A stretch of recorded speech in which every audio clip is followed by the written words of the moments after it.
Ya, selamat pagi. Bertemu lagi dengan saya Gunawan, pengajar sejarah peminatan untuk kelas 11. Hari ini kita akan melanjutkan materi minggu kemarin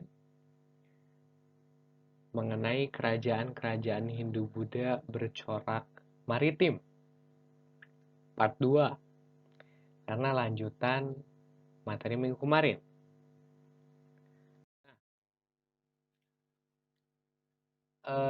Kalau kalian masih ingat, tugas yang saya berikan minggu kemarin adalah kalian diminta untuk mengidentifikasi kerajaan mana saja yang termasuk kerajaan Hindu-Buddha bercorak maritim. Hanya saja ada yang sebenarnya belum saya sampaikan. Saya sengaja belum menyampaikannya. Jadi kalau minggu kemarin kalian kan hanya mempelajari dua konsep sekaligus yang nanti membedakan ada kerajaan agraris yang saya udah pernah bilang bahwa agraris itu berhubungan dengan pertanian. Biasanya kalau kerajaan agraris itu adanya di daerah pedalaman, dekat dengan sungai, makanya tanahnya subur. Udah gitu konsep kedua yang kalian pelajari adalah maritim, di mana kalau dihubungkan berarti kerajaan maritim adalah kerajaan yang biasanya letaknya dekat pantai di pesisir, otomatis mengoptimalkan pelabuhan. Ketika mereka memiliki pelabuhan, biasanya perekonomian mereka ditunjang dari perdagangan.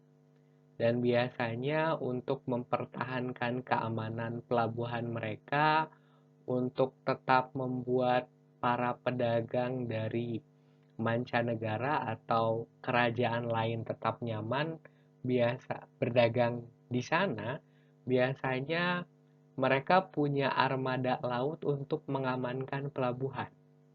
Kayak gitu. Nah, jadi yang kalian pelajari kan minggu kemarin hanya dua konsep agraris dan maritim yang nanti juga menyebabkan muncul kerajaan agraris dan maritim kan. Hanya saja sebenarnya ada satu lagi kategori yang ketiga yang saya sengaja tidak saya sebutkan minggu kemarin. Apaan sih? Nah, kategori yang ketiga adalah agraris dan maritim. Berarti selain kerajaan agraris, selain kerajaan maritim, ada juga kerajaan agraris maritim. Nah, dari namanya, karena ini dikategorikan agraris iya dan maritim iya, gitu. Otomatis kerajaan agraris dan maritim adalah kerajaan yang mereka masih mempertahankan corak agraris atau perekonomian mereka juga ditunjang oleh pertanian. Masih banyak profesi petani di kerajaan ini, sangat mungkin mereka juga letak kerajaannya dekat dengan sungai. Hanya saja mereka juga menyadari pentingnya menguasai daerah pesisir, pentingnya memiliki pelabuhan, pentingnya melakukan hubungan perdagangan dengan mancanegara atau kerajaan-kerajaan lain. Gitu. Nah, jadi sebenarnya ketika minggu kemarin saya bertanya kerajaan, cari kerajaan maritim gitu ya, dari yang saya tanyain adalah kerajaan yang maritim ataupun kerajaan yang agraris maritim. Bisa dipahami?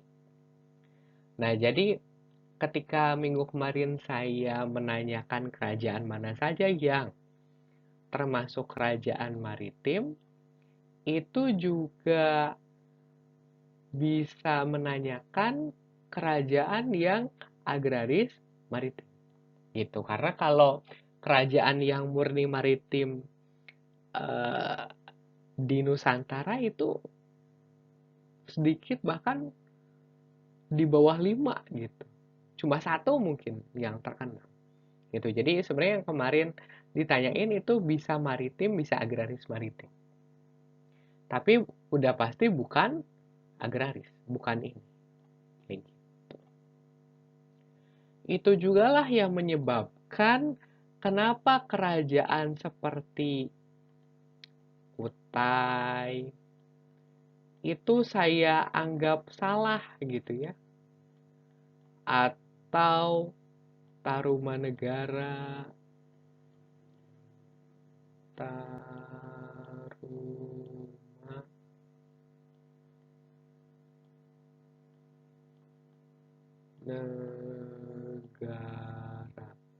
Maaf ya tulisannya jelek. Nah, gitu ya. Jadi baik Kutai atau Tarumanegara itu kalau menurut saya pribadi, dan kalau kalian cek di buku Erlangga ya, itu tidak termasuk kerajaan maritim. Justru Kutai dan Tarumanegara itu masuknya ke kategori agraris. Kenapa? Karena Kutai itu dekat dengan Sungai Mahakam. Dan saya udah bilang, biasanya kerajaan agraris itu dekat dengan sungai, mengoptimalkan tanah di sekitar sungai atau tanah aluvia yang subur, makanya mereka biasanya mengoptimalkannya pertanian. Begitu juga dengan Tarumanegara yang dalam prasasti Tugu itu disebutkan membangun saluran irigasi. Logikanya kalau saluran irigasi berarti tujuannya untuk apa? Untuk mengairi sawah. Gitu ya. Jadi baik Kutai maupun Tarumanegara itu kalau menurut saya dikategorikannya sebagai agraris, bukan maritim. Sampai sini ngerti? Jadi kalau misalkan terus kerajaan maritim atau agraris maritim di Nusantara atau kerajaan Hindu-Buddha yang bercorak maritim atau agraris maritim di Nusantara itu apa aja sih? Gitu. Nah, sekarang saya bahas ya. Nah, jadi yang saya benarkan di tugas minggu kemarin itu ada 4 kerajaan plus 1 gitu. Jadi total ada 5 yang bisa dikategorikan sebagai maritim atau agraris maritim. Yang pertama adalah udah pasti kerajaan Sriwijaya. Kerajaan maritim yang benar-benar terkenal ya. Gitu. Letaknya di Palembang. Gitu. Di sini ada petanya nih. Nah, bisa dilihat wilayah kekuasaan Sriwijaya itu hampir menguasai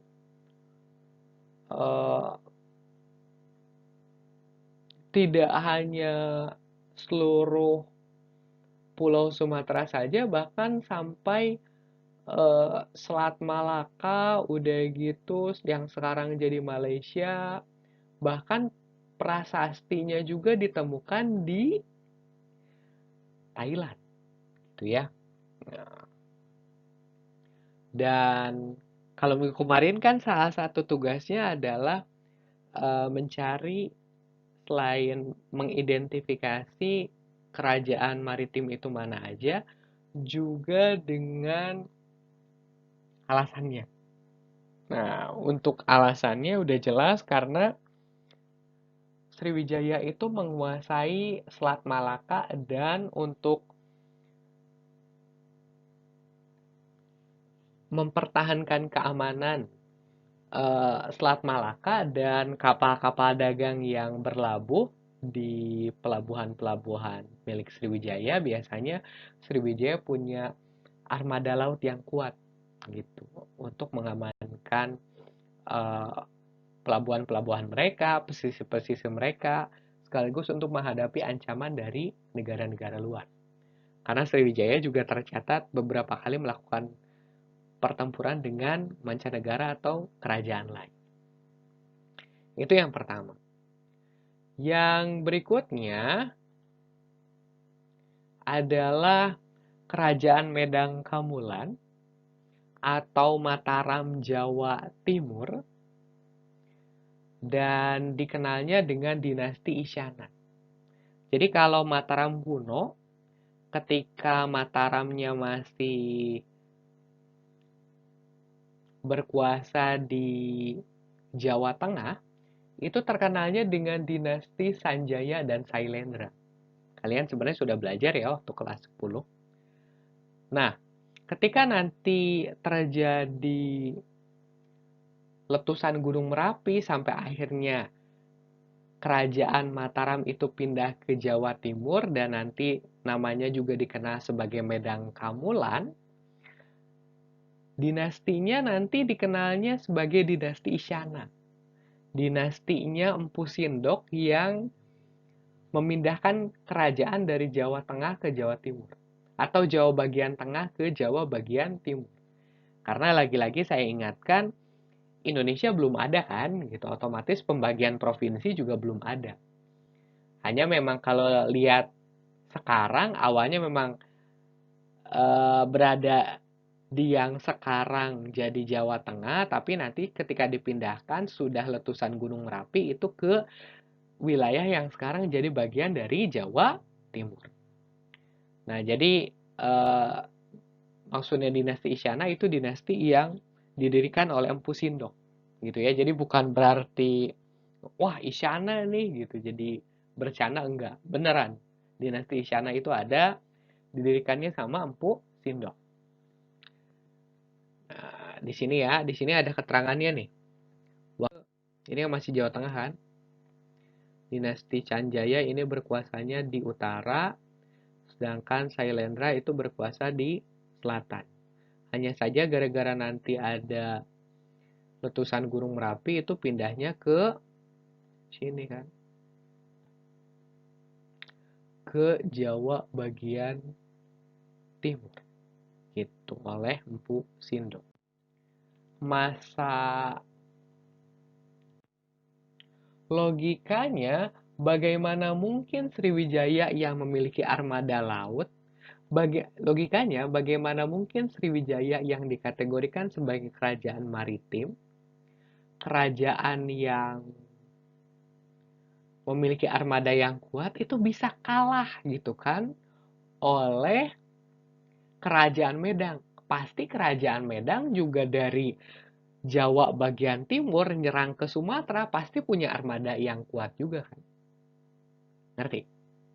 Bagaimana mungkin Sriwijaya yang punya armada laut yang kuat bisa kalah oleh Dharma Wangsa dari Medang?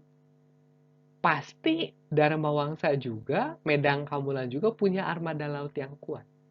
Itulah yang menyebabkan kenapa Medang Kamulan juga dikategorikan sebagai kerajaan agraris maritim. Sampai sini ngerti? Nah, yang berikutnya, kerajaan ketiga, nah, itu Singasari, sama dikategorikan juga sebagai kerajaan agraris maritim, karena sebenarnya ini kan kerajaan yang muncul sesudah kerajaan Kediri ya, gitu. Dan sebenarnya letaknya di pedalaman juga, hanya nanti memang mereka mulai merintis untuk memperkuat armada laut mereka, terutama sudah ada ancaman dari Mongol, ancaman dari dinasti Yuan, gitu ya, dinasti Yuan dari Mongol itulah yang menyebabkan nanti Kertanegara, raja yang terkenal, sekaligus raja terakhir dari Singasari itu memiliki ide untuk melakukan kerjasama dengan raja-raja dari Sumatera untuk membendung jangan sampai tentara Mongol nyampe ke Jawa gitu.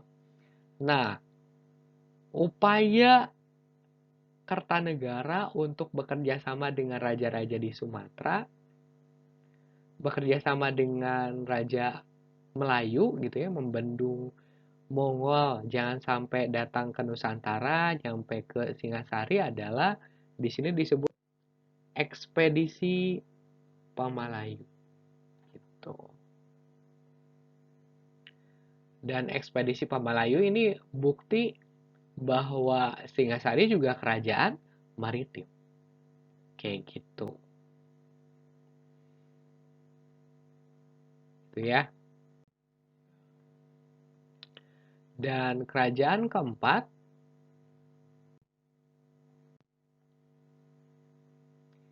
adalah tentu saja kelanjutan dari kerajaan Singasari itu sendiri, yaitu kerajaan Majapahit. Sama seperti Singasari, Majapahit juga dikategorikan sebagai kerajaan agraris maritim dan bisa dianggap Majapahit ini mengembangkan konsep atau ide Kertanegara yang sudah dimulai di ekspedisi Pamalayu. Jadi kan kerajaan Majapahit kan agraris juga, bahkan tadi kan saya sudah bilang bahwa agraris itu biasanya letaknya pedalaman. Ya iyalah, Majapahit aja kan sebenarnya adalah wilayah yang sebelumnya merupakan hutan kan, hutan tarik yang ada pohon maja yang rasanya pahit, makanya disebut Majapahit. Dan hanya saja memang nanti saat pemerintahan raja ketiga, yaitu Tribuana Tunggadewi, seorang raja yang perempuan gitu ya. Nah, nanti ada seorang patih yang terkenal yang mungkin kalian pernah dengar namanya, yaitu Gajah Mada, yang nanti ingin mempersatukan Nusantara di bawah bendera Majapahit. Atau terkenalnya melalui sumpah, ada yang tahu? Palapa gitu, dimana nanti ingin mempersatukan, menaklukkan kerajaan-kerajaan sekitar di bawah kekuasaan Majapahit. Otomatis kan harus untuk menaklukkan kerajaan-kerajaan tetangga kan pasti harus punya armada laut yang kuat kan gitu. Nah, itu yang menyebabkan kenapa Majapahit juga dikategorikan sebagai kerajaan agraris dan maritim. Dan yang terakhir gitu ya.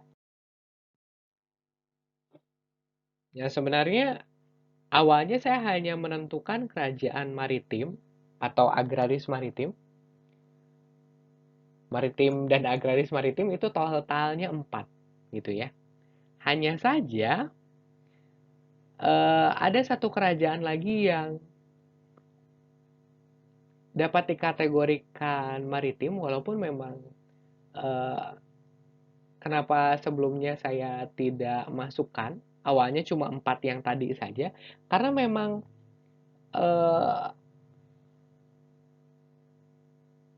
sumber sejarahnya sedikit gitu. Makanya saya sebut sebagai bonus gitu. Jadi kalau kalian di tugas yang kemarin menyebutkan kerajaan ini saya anggap benar. Kayak gitu. Nah, kerajaan apa sih? Kerajaan ini adalah kerajaan Kalingga. Nah, ini eh, ada yang menyatakan ini kerajaan agraris, walaupun karena letaknya berada di pantai utara Jawa, gitu ya, maka saya kategorikan sebagai kerajaan maritim saja.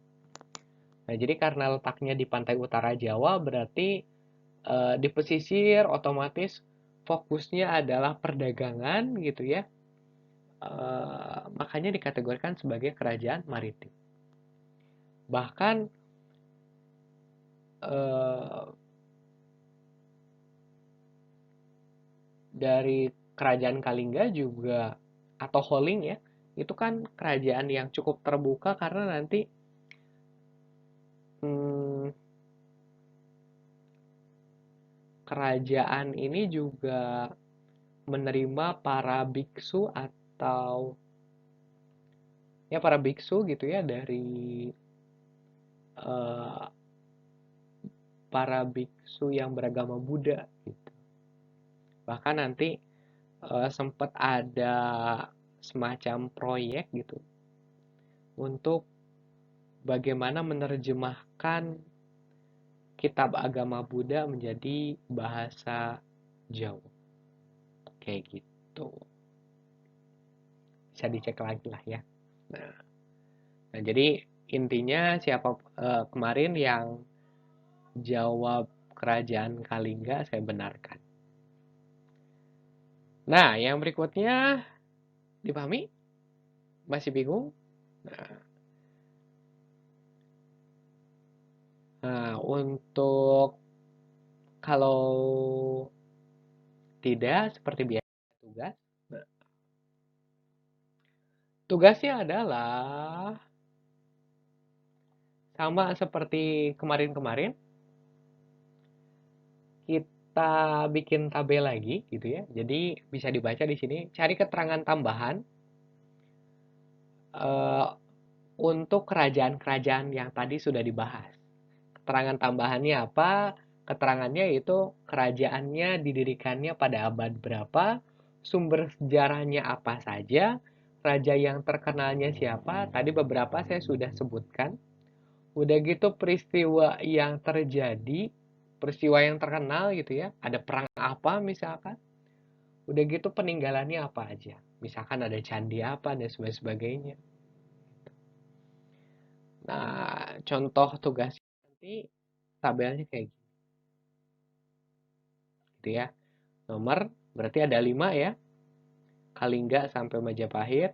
Nama kerajaannya apa aja, dirikan pada abad, sumber sejarahnya apa aja, raja yang terkenalnya siapa, peristiwa yang terjadi apa saja, dan peninggalan sejarahnya apa saja. Ya, seperti biasa, nanti tugasnya dikumpulkan di classroom. Untuk informasi berikutnya nanti saya sampaikan lagi. Itu saja mungkin untuk hari ini. Terima kasih. Selamat pagi.